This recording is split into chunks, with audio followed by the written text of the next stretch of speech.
Hey guys, it's Keandra, and I just wanted to stop by and talk to you real quickly. Yes, you.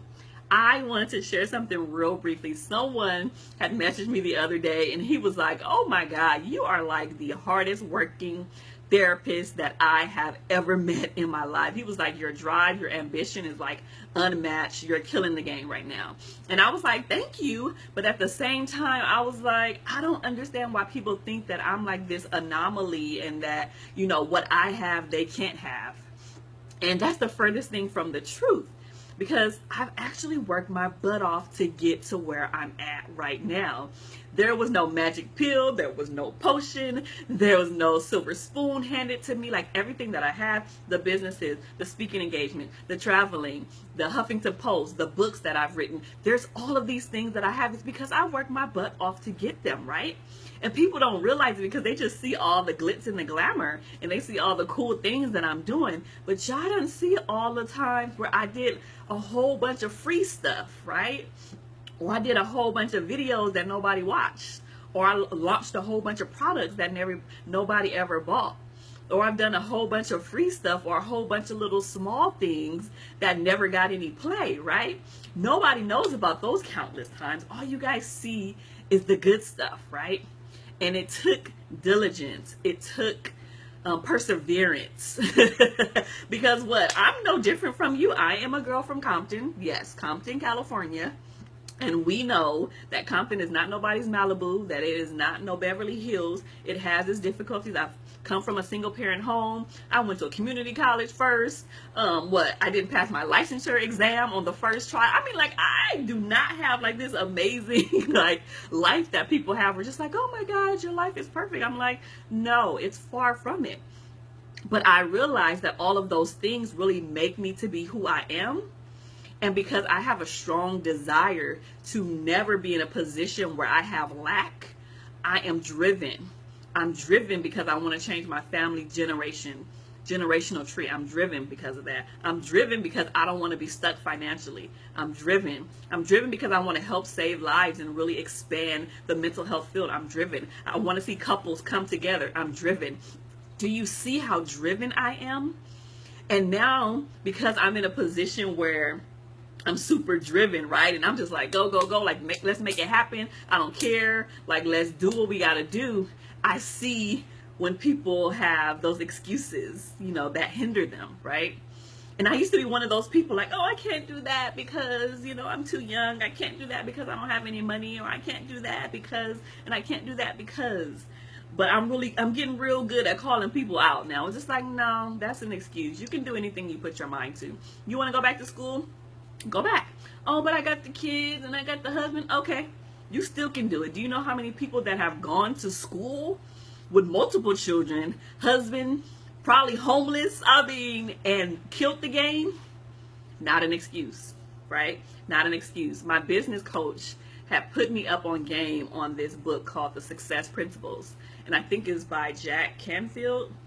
And when I tell you that book whips your butt into shape, I'm talking about like it called me out on some things and some mental roadblocks that I had, and was just like, no, you create your own life, you create your own path. There are no such thing as excuses. You can do anything you put your mind to, right? And so it was like, you know what, if things are not going the way that you want them to, like, what can you change to make sure that you're in a better place? You want to start a business? Start the business. Oh no, I have to go back and get, no, do it. Do it now. You want to be an author, you want to be a speaker, do it. There are no excuses, people. Dude, I promise you there's no excuses. Like all the little small stuff that I did for free that nobody even knows about. Oh my gosh. All y'all see is the glitz and glamour, but what about all those videos that I made that nobody watched, and those products that I launched that nobody bought, and all of the events that I was at that nobody attended? And I mean, like, you have to do a lot of the small stuff and do the nitty gritty stuff first before you can get to the next level. God has to be able to trust you with where you're at before he can elevate you to the next thing. Man. And I was praying today, like, God, I'm ready. Like, elevate me again. Like, I'm ready for the next level. What's next? What we about to do? because I refuse to live below or underneath my potential. I know what God has put on the inside of me. I know what I can do. I know who I can become. I know who I can help. And I'm trying to go global with it. What's stopping me from going global? What's stopping you from going global? Don't let this mindset and this stinking thinking prevent you from doing what you need to do. God did not put all of that goodness on the inside of you for you just to sit there and do nothing. That's a waste. There's people out there who are in way worse situations than you, man. I had seen this person on Instagram who has like a rare medical condition. It's a grown man, but his limbs and his legs and his arms are not like grown out. And he kind of actually like looks like a small baby. He can't feed himself. He wears diapers. He has to be intubated to like help him breathe. But I've seen videos of him on stage speaking to large crowds of people in his wheelchair and everything. And I was like, what the heck? If this dude can do it with a rare medical condition, what's stopping us? What's stopping you? Don't give me no excuses. There are no excuses, man. Oh, I grew up poor. Get out of here. There's tons of people who grew up poor and that are successful. Oh, I can't go back to school because... No, you will find a way. What you want to do, you will find a way to do it. I promise you. When you were sneaking and doing stuff you wasn't supposed to do, you found a way to do that, right? And it's the same thing when you want to be successful.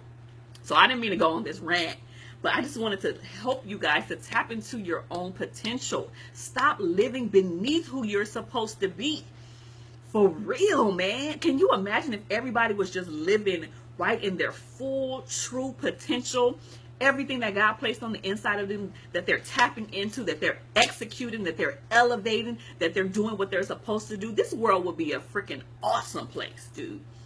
Awesome place. But instead, we got bits and people because they're scared. Oh, I'm scared. I'm fearful. Yeah, it is scary. I'm scared all the time. Every time I step on somebody's stage, my heart's beating fast. My stomach is turning. I'm scared. When I wrote my book, scared. Book launch coming up, scared nobody's going to come. But at the same time, I do it. I just do it. Because every time that I face that fear, it diminishes it.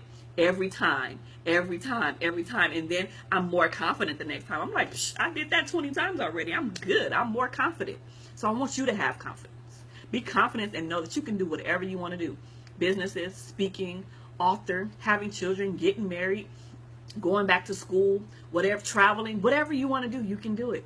You just have to put your mind to it. No limitations, no boundaries. We serve a limitless God, which means there is an abundance of opportunities for us.